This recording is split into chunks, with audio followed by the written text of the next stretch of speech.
for all the people watching this right now, let's get into a conversation about the major things people can do to be a successful options trader.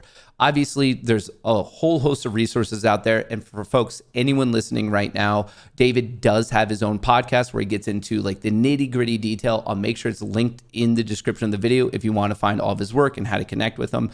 But from the high level, where do you think retail should start their journey of being a successful options trader?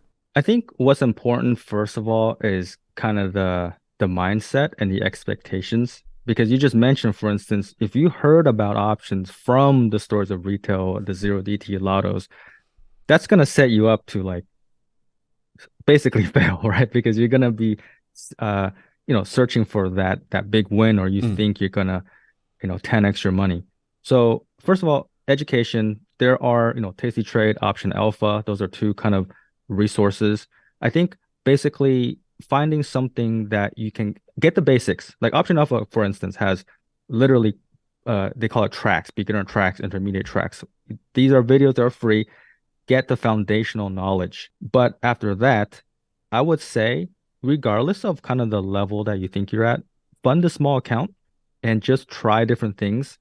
Expect to lose the money. That's the first thing. Expect to lose the money.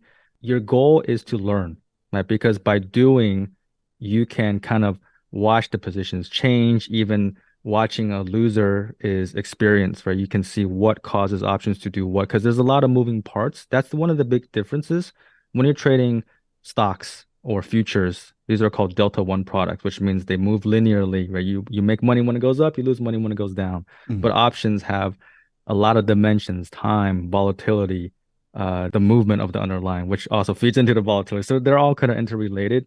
But just trading, you don't have to get fixated on any one strategy. Again, I think if the expectation in the beginning is to learn, right? And that account that you fund, that's tuition, right? That's not money you're gonna make.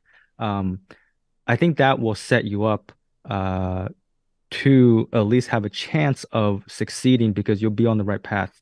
And this is a tough one. I think having groups or someone you can talk to and kind of share ideas.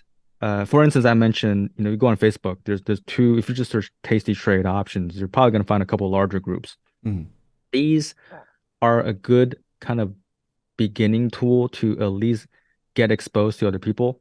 Eventually, it's a little too noisy because these groups have like 8 to 10,000 people. So it's hard to figure out the noise from the signal in there.